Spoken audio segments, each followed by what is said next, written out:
Welcome to Dental Unscripted,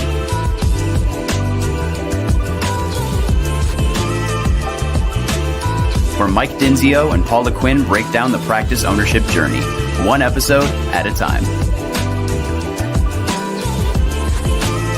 Starting up, buying, and running a successful dental practice.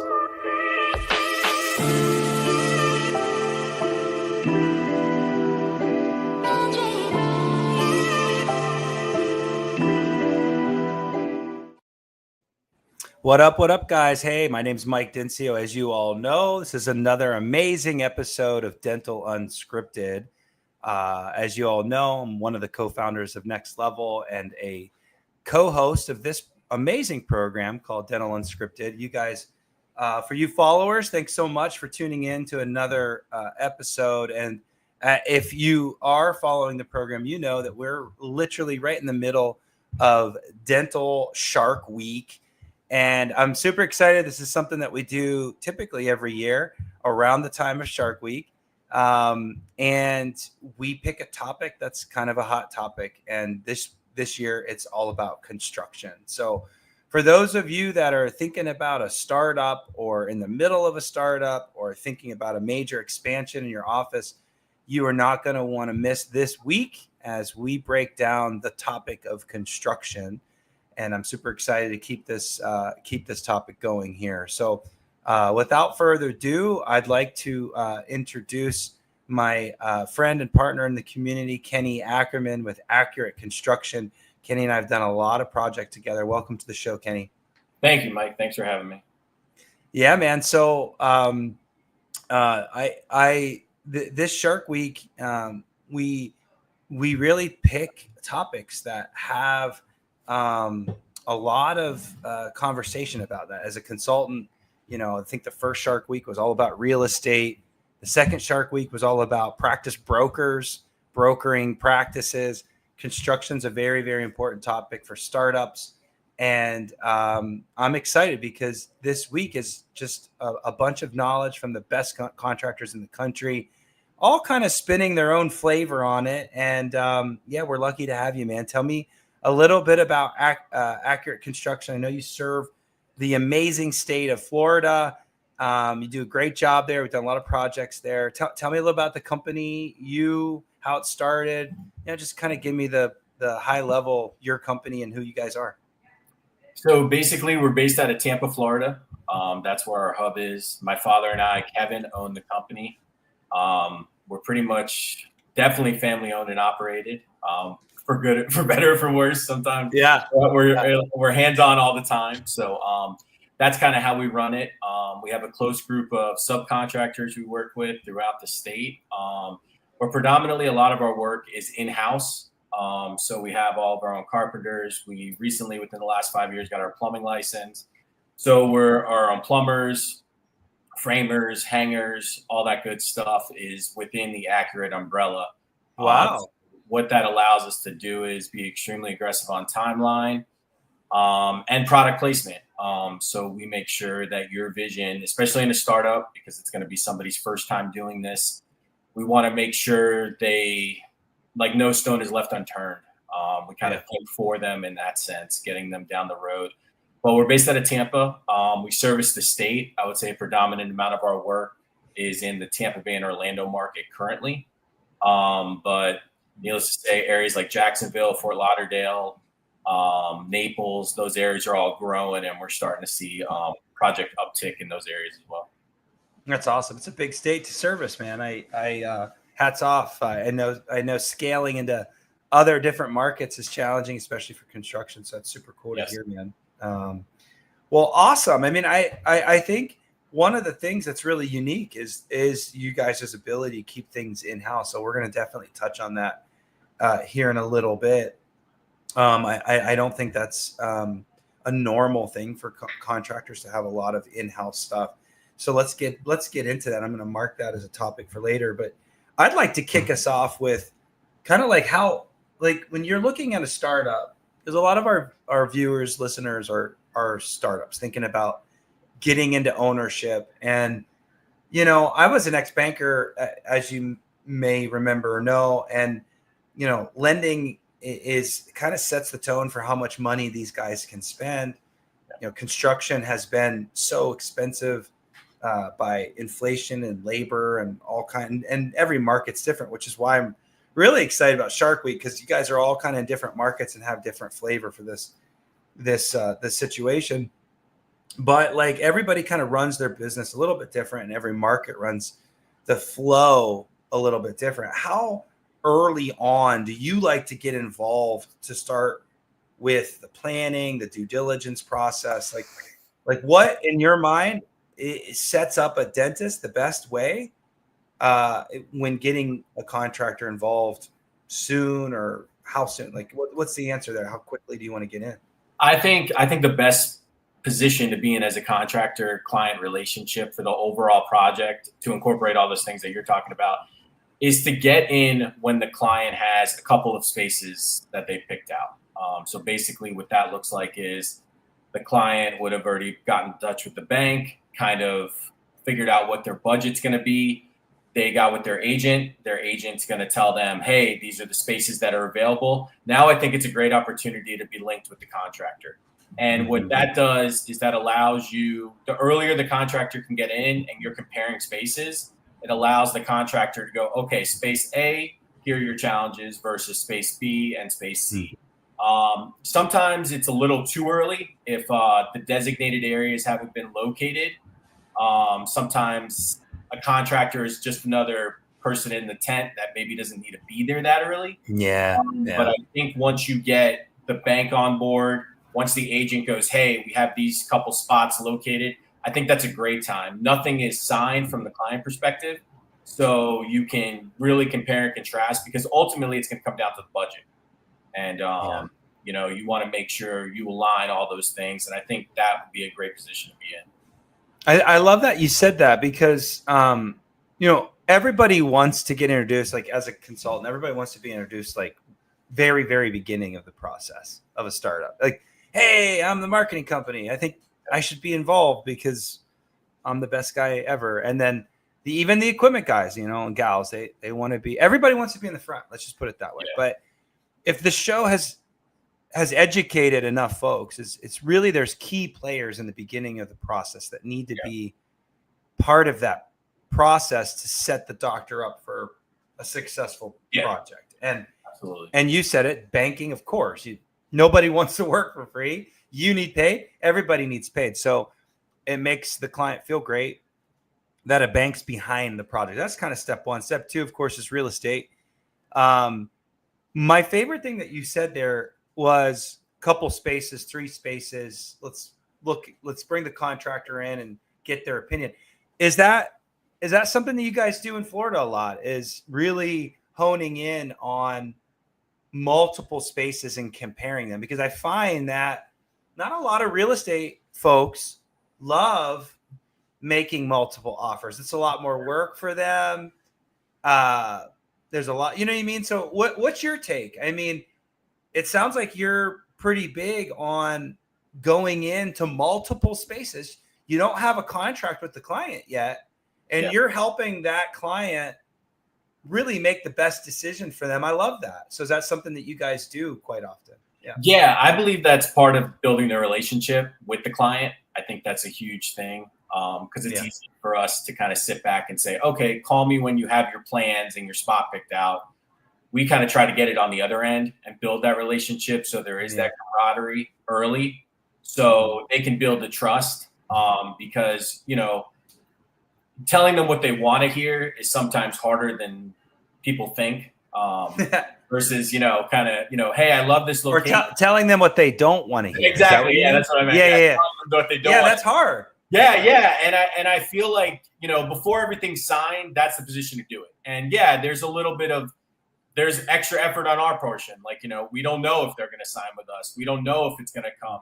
You were speaking to them on a Sunday night at 10 o'clock and we're talking them through options. Like, it's just, we look at it as that branch that's going to get us there, and gotten us there so far. The relationships we've built, I just tell people, I'm like, just speak to your experience with us.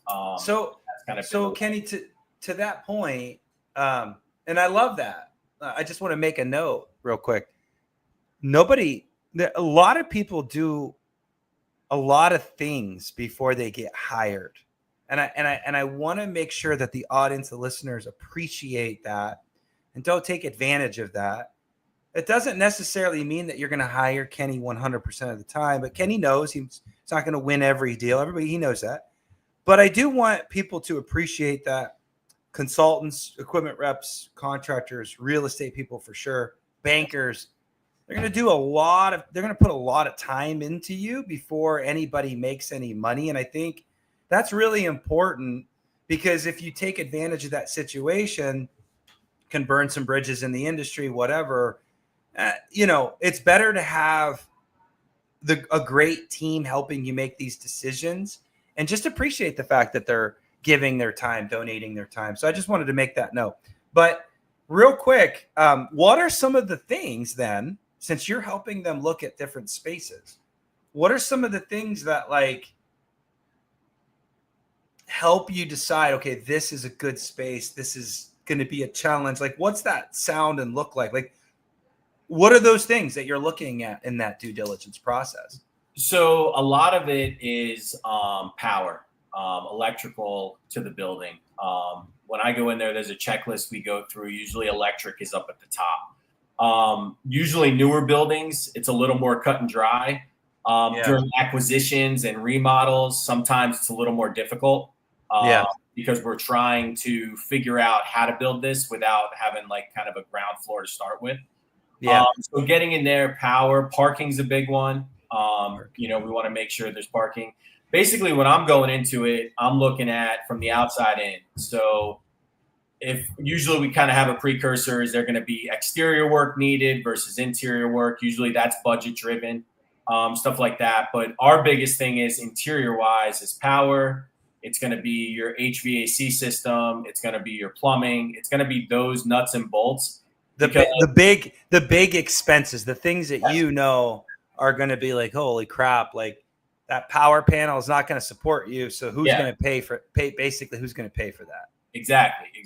And we want to make sure if they haven't signed a lease yet, or they're in the process of an LOI or anything like that, we present those options so they can be like, hey, the power is insufficient in this space. What are we doing to address it before we sign the lease? Correct. Versus if we can be in those discussions and be of assistance, rather than them coming being like, hey, I signed this lease 2 weeks ago. This is what I got. And I'm like, oh man, now we have to deal with this.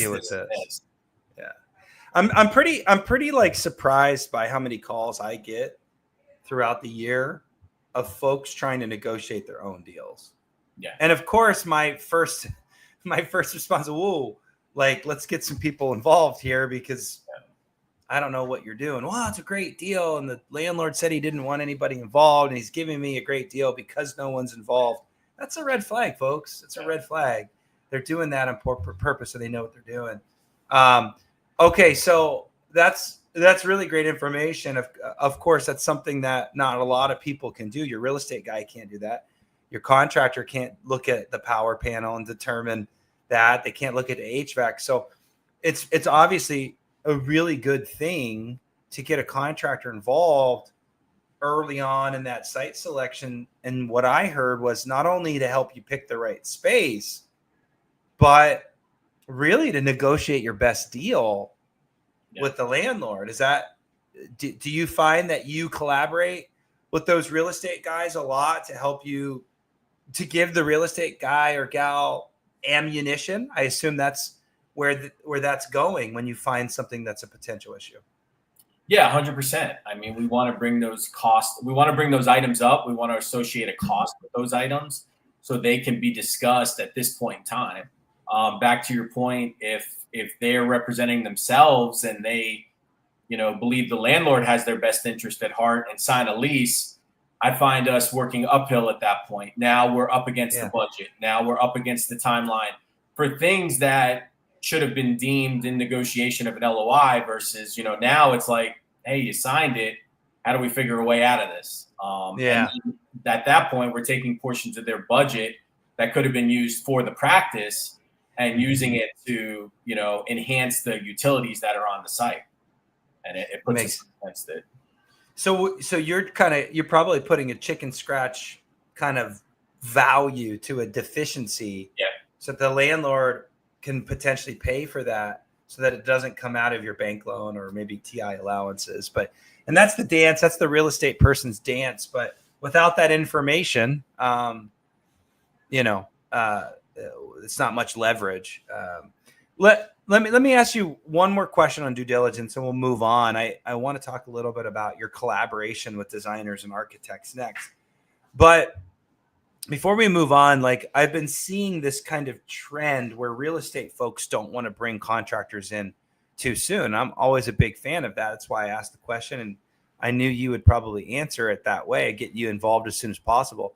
But I'm starting to see real estate people put in the LOI, we need this minimum of this amperage, minimum of this HVAC. And that's just in the LOI.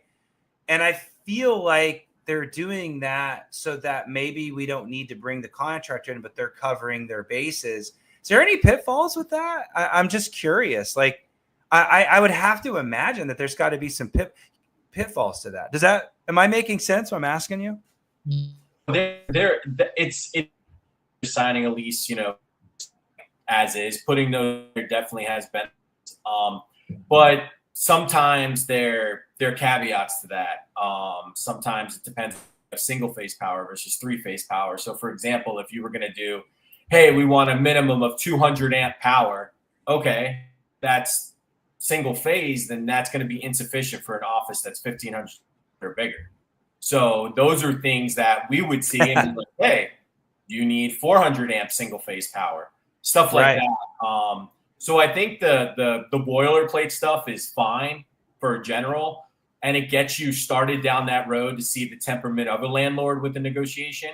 But from a construction perspective, there's definitely items that are particular to that would go in more detail. So you'd want a contractor and a professional involved.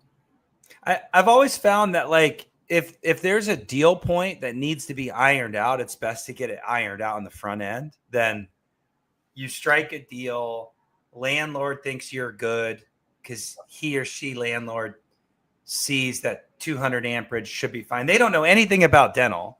So this real estate person that's dental specific puts 200 amp on the LOI, and they're checking the box. And then later on down the road, Mr. Ackerman comes rolling in hot saying, well, I don't even know what you're talking about. I'm not an electrician, but a 3-phase whatever.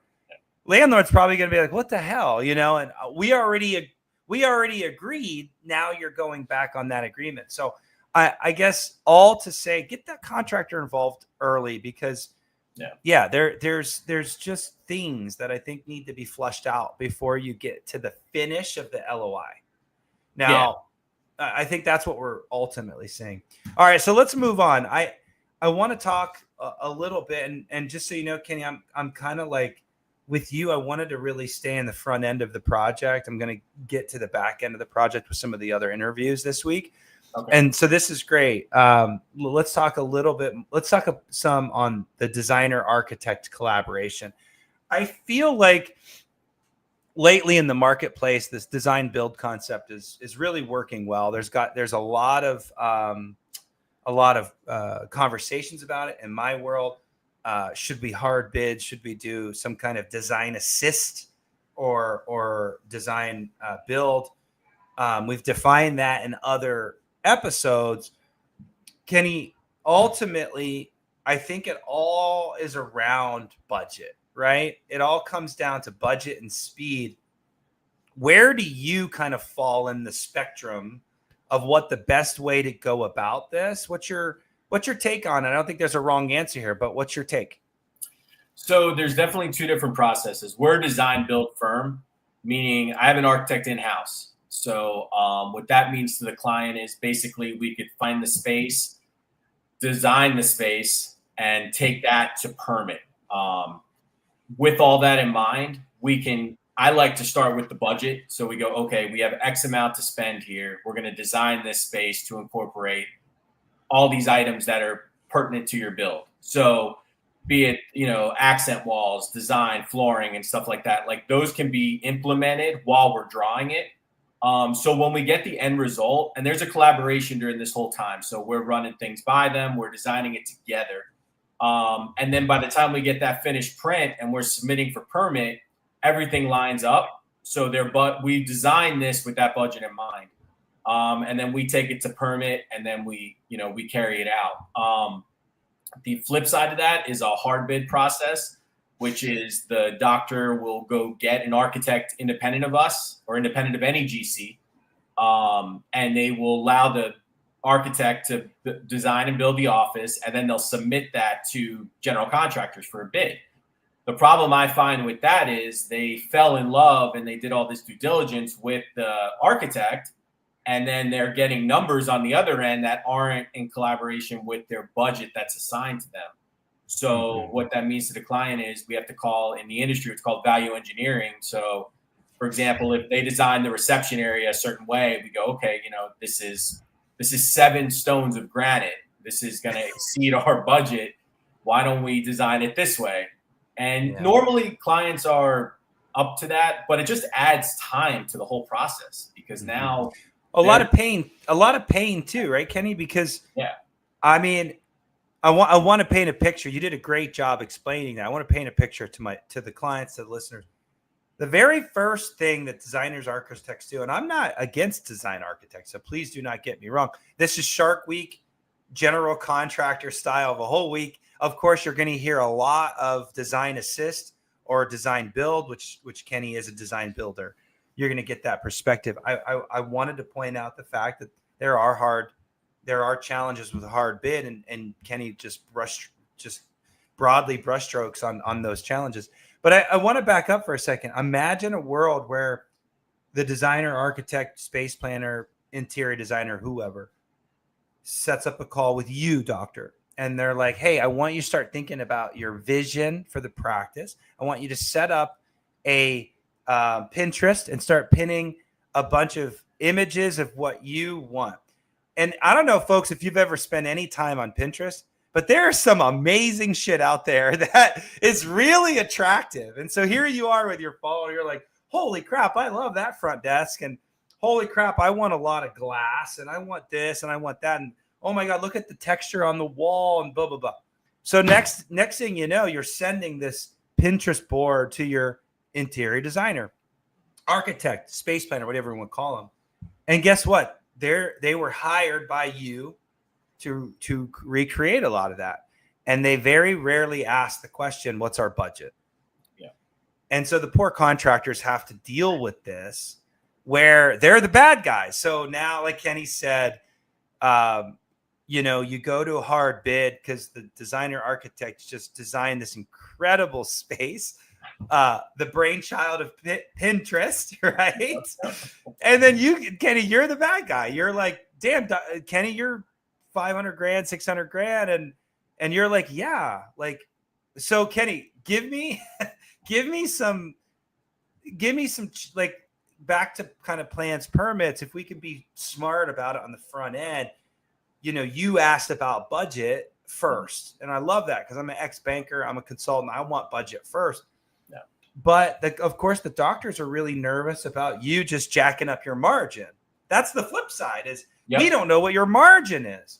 Yeah. So how do you break down that insecurity and build trust? Like what's that like? How do you do that with a design assist kind of stuff? What's your thoughts there?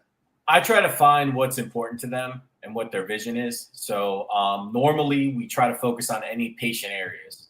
So I tell people, I'm like, look, if we're going to build this office a certain way, most of the budget should be allocated to things that are going to touch the patient. So be it that reception, be it the exam rooms, your pano area, different stuff like that. We want to make sure that any of that, we tip that toward the design. So that would be like accent walls, fancy millwork, stuff like that. And then the back end of the office, we kind of try to consolidate with the budget that's remaining. It's definitely a trust. You got to, it helps with the vision, either be it from a designer, 3D renderings or anything like that. We work with a couple. It definitely helps to get it there, but you also have to have like a conversation like this. I mean, and that our relationship pre-design is usually established, like we said, during those phases of kind of reviewing the spaces. So at least by the time we get to design, we have a good trust within each other. Like, hey, listen, like this is, I've told you, I've laid this road out this way. You guys want this image? Let's find it. Let's get creative with it. We did a client together where they had pictures of a lobby, and we kind of had to figure out how to do it. And he did a great job of explaining how he wanted it. And we kind of ran through samples with them, and we did it within budget. Most importantly. So I think that's kind of how that's how we look at the process. Just kind of like going through options, kind of getting the vision to what they want while giving them, because all they see is a picture on Pinterest. So yeah, that's right. You don't have to buy that, expensive paneling. There's other paneling. There's other ways to build it. Yeah. And I think that helps with us having stuff in-house. I'm not having to go find a carpenter to build this. Like, I have a guy who can get creative on site. We'll bring materials. So it kind of makes it a little more personal for the doctor. I like that. I find that like that collaboration is super important, because the contractors are the ones that know how much things cost. Yeah. And the architects are kind of the visionaries of the whatever. And even within your organization, Kenny, I'm sure there's this battle between your creatives and the builders. Yeah. And that's a natural battle to have creatives fight against what's possible. And I love that process to make the office as awesome as it can be with the budget that we have. Yeah. And so that's awesome. Anything else to touch on that before we pivot to anything else? No, I just think it goes back to your relationship with your GC. It's got to be pretty transparent. It's got to be, you can call them on the phone, you can shoot them a text, you can get in front of them, rather than, you explaining your vision to someone and then they go, okay, we're in contract. And then that vision gets passed off to either a subcontractor or a superintendent who might not have been involved with that whole process. So they're kind of like, hey, I don't remember talking about doing an accent wall in the lobby. Like, this isn't part of it, so I think that would be the most important thing, is just getting that relationship. Yeah, I couldn't agree more. So you talked a little bit about having kind of like your own guys in-house. And I want to talk about that because I think it's a little unique. And I don't think this is something that a lot of contractors have, nationwide anyways. But I do know that contractors have some resources in-house. So it sounds like you're kind of going down the path of taking in and creating your own workforce so that you're not having to subcontract everything out. So what are the benefits of having things in-house? I think the biggest benefit of having it is a cohesive project throughout. So be it that, the carpenters we are the carpenters, we are the plumbers, we are, doing all this stuff real time. I think it allows for the doctor to feel comfortable, because they can come up. Our biggest thing in the field, we wouldn't be anything without our guys in the field. I tell everybody, I'm like, I write checks and these guys cash them. I'm like, because they make it happen, and our team's unbelievable. And especially with a startup, it's hard to expect a doctor to see a floor plan and then 6 months later just be okay with that floor plan. It's totally difficult. It's this thing's not going to become real until the walls are up, and we understand that. And we try to we try to look at everybody looks at we look at it from the back end going backwards. So we look at it, what are the hurdles that we're going to come up to that are going to prevent us from getting to our finish date? And a lot of it is layout. A lot of it is, outlets and stuff like that. So preemptively, be it that we have these guys in house, it allows us to do a walkthrough and make an adjustment real time. So if we do a walkthrough on framing and the doctor's like, man, I thought the door was going to be over here. I would like it this way. We can make that change real time. It's not going through a whole tree of people like, hey, let me call the framer. Let me call the architect. Let me call these people. We make the change in the field. We do an architect addendum letter, whatever the municipality is going to require us to do, and we keep it moving. I think that gives confidence to the doctor that their voice is being heard, rather than us telling them, no, you signed off on this layout 8 months ago, this is what we're building. And we try to. That's and it. That's interesting. That's interesting, Kenny. I didn't think you were going to go there. I'm thinking benefits of like cost control and quality control, and you're kind of going down this like idea of being nimble and being able to make changes, and that's pretty special. I wasn't even thinking about the nimbleness of it. So essentially, when you're a GC and you're hiring subcontractors to do all the work, there's not as much flexibility. Is that what you're saying? Yeah, it's more difficult. I mean, everybody runs their own ship the way they want. We look at it as, going back to the budget and being nimble, as you said. Like if you hire a subcontractor to frame it, okay, and they agreed on framing this floor plan, and then you go in there and go, you know what, we're going to move door A to door this. We're going to slide this door here. We're going to make this Steri Center bigger. We're going to make the private office smaller. Because now the doctor can see it, and they're like, holy crap, the sterilization area is not big enough. No doubt. And equipment specialists can come in. They can be like, oh man, they ordered a modular unit. So what those changes cause is, now this GC has to go back to the subcontractor and go, hey, we're going to extend this. So the subcontractor goes, well, it's labor to take down the wall. It's labor to move the wall. Whereas we look at it as having those services in-house, we're doing it real time. So my superintendent's going to mark it on the floor, and we have all working supers. So they're going to go, okay, you want to move? We'll move it. Now, I always tell doctors, we bring them to certain stages. They're like, where is the line that I can no longer cross? And I usually tell them that's drywall. Once we get drywall up, everything's in the wall. That makes sense. And it's a real thing they can see. It's like, hey, once there's drywall on these walls, nothing else is changing. But up until then, I want to give them, I think it helps with their stress level too, because they're freaking out, and rightfully so, because they're starting a business, they're buying equipment, they're working for someone. There's a million things. There's a lot of things going on for sure. Yeah. So we try to be the least squeaky wheel in that process and kind of go, hey, this is where we're at.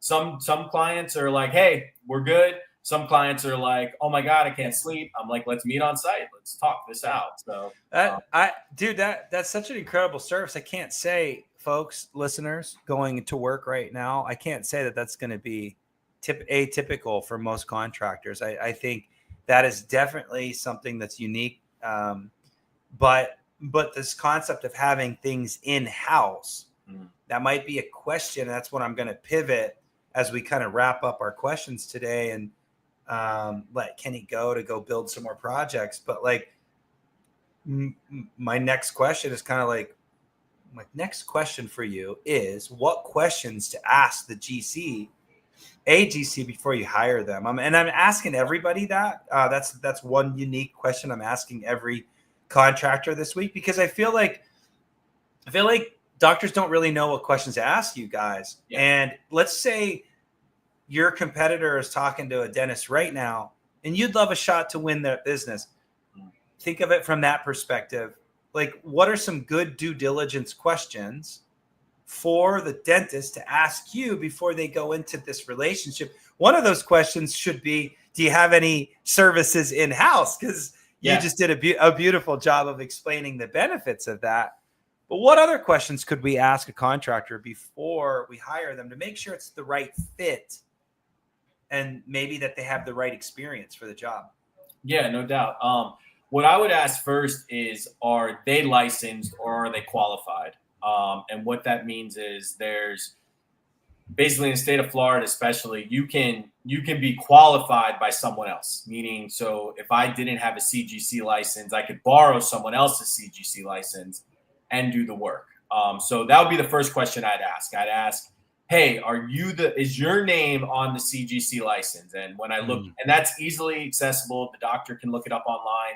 You can verify it. And the only reason I bring that up is because that's been kind of a, like people were like, I hired this guy and now it went south and I went to figure it out and I found out he wasn't even associated with the license. So wow, I didn't know that. I didn't know that was a thing. Okay. Yeah. So I would just ask them like, hey, is your company and your name associated with the license number that you're giving me? it sounds kind of technical, but it's something that's good to start with and work your way down. It's kind of important. Okay.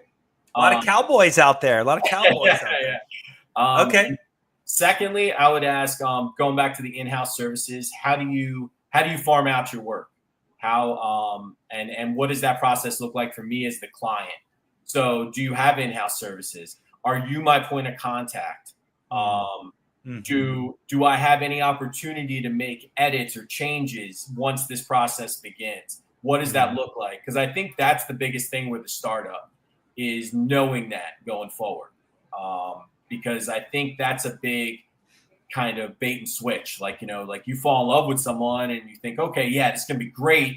And then they're like, hey, you're going to talk to so-and-so from now on. This is the guy. And then, it kind of hurts your confidence a little bit because you show up to the site, and you don't know anyone or you don't know who to talk to. And this is your baby, right? Like this is my startup. I want to know who my point of contact is. So I would say the main question there is, who do I deal with on site and what subcontractors can I be expecting to see on site? And will I be able to talk to them, or do I have to go through you or the superintendent? Is there any opportunity there?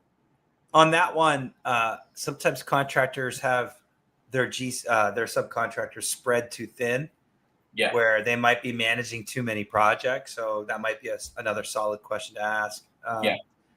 Well, in your opinion, how many projects can a subcontractor or a superintendent handle and manage efficiently? In your opinion, it might be different opinions across the board this week, but what's your answer there? I would think the superintendent's only going to be as strong as the company he works for in the organization. So I think a superintendent can handle, if they're a good superintendent, they can handle a multiple amount of projects. I think it's most important that the client knows who their contact is and knows what's the expectation for communication. So like, when can I reach out to you? Like, we're an open book. So I tell people, I'm like, text is the best way for us, only because I tell doctors, I'm like, if you're sleeping and you wake up and you got a question, just text it. So you don't wake up in the morning, schedule a call or set me up and we forget it. So, but I would say that expectation of communication is key, because you want to know before you sign a contractor, hey, how do I get with you? How do I get you on the phone? What's the best communication? I get that a lot from my clients. My contractor's not calling me back. And I do think that when I hear both sides, it's like, okay, both of these people are right. Yeah. And to your point, Kenny, it's expectations. It's how quickly, if I'm going to text you, Kenny, how quickly can you get back to me? Or if I email you, or like, what's the best way and how quickly do you get back to me? And who's my point in contact? Is it you or the subcontractor or the superintendent? So I think those are all really good things. That's a great lesson for anybody that you hire through this project, not just contractors. It's equipment people, it's IT people, it's your consultant. Sometimes folks think that I'm just literally at their beck and call every single day, every day of the week. And I got a lot of clients, so it's impossible for me to help a lot of clients if I'm literally your personal life coach. And so, not saying that to be a jerk, but we all run businesses, and I think it's healthy to have that conversation before you hire, because I'll be honest and you'll be honest. Hey, look, I need a minute to answer questions, and if that's not fast enough, we might not be a good fit, and that's okay. So, I love that from you, Kenny. Any last minute kind of, I call this like market watch. What's the market like today? Final question. Remember, these podcast episodes exist forever. Mm-hmm. So try not to get too granular in this, like the week of July 15th, but in general, were we in a good time to build, a weird time to build? The President Trump and the tariffs and stuff. I've gotten some questions about that. I don't want you to get political. I'm just simply saying this is a question I get, and I'm curious what your answer is. Is labor market weird? I saw inflation today went down. So what's your answer to where we're at as far as construction goes? And that will be my last question for today. So I always tell, because I get that question a lot. They're like, should I wait a year to build? Should I wait? I think based on our history, it's never going to go backwards. So we're never going to be at a point in a year from now where I go, oh man, I saved 50% on my construction cost because I waited. Yeah. That goes back to the bid. I mean, we bid a lot of projects out, so we try to do a good job of tracking the market. The tariffs things, obviously, tariffs affect raw materials, so like metal framing, wire, stuff like that. But that goes back to your relationship with your contractor. Like, hey, how confident, and this is a good question to ask them, how confident are you in this bid? Like when we ink a bid, that's the number, barring any type of extras, like, big extras, that's going to be the number. And I think that confidence is why vendors like working with us, because they're like, hey, I know he's going to get your bill for this because we did the last 20 offices like that. But as far as a construction perspective for the budget, I would say right now is the time to build. If you're now's the time. This moment forward. Because no matter when you're doing your project. No matter when you're doing it. Because I don't think I agree. I think people sit on the sidelines too long, and the opportunity that's in front of you today. Yeah. That's why we're both passionate about doctors getting into ownership. That's what this program's about. Yeah. Ownership's the best way to go. Kenny owns his company. I own my company. It's the best thing that we ever did. It's the hardest thing we ever did, but it's the best thing. Yeah. And don't wait on construction costs to go down, whatever, interest rates to go down, inflation to come down.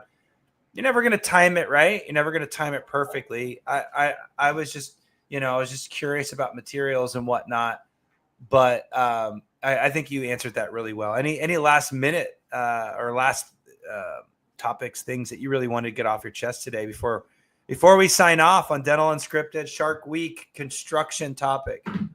No, I want to really thank you for having me on.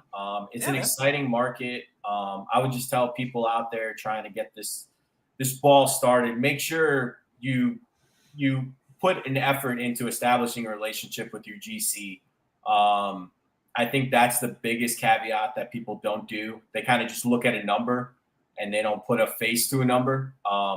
So if you have a GC that's willing to meet you, like to our point, before you sign a contract or while you're evaluating spaces, like putting that legwork in, try to get a relationship with your general contractor that you feel confident you guys are going to be able to get through things moving forward. And that's going to make your build a lot easier.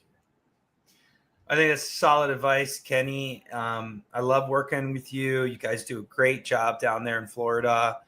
I love your customer service and pull through. When there's issues, you respond. I love the fact that you guys put a number up.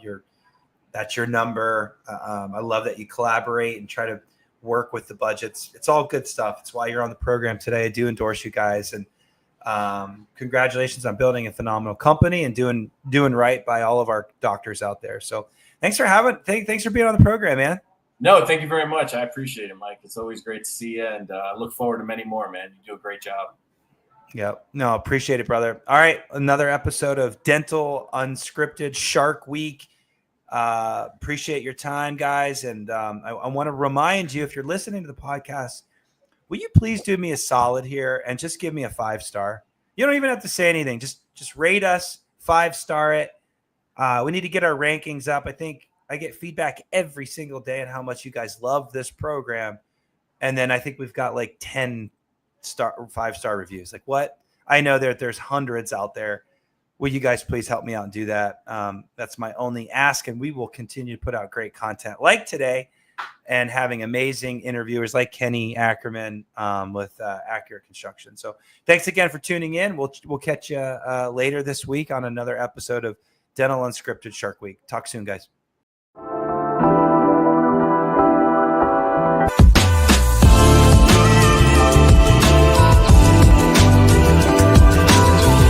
Thanks for listening. Let us know how you like the show. Rate us on Apple and Spotify.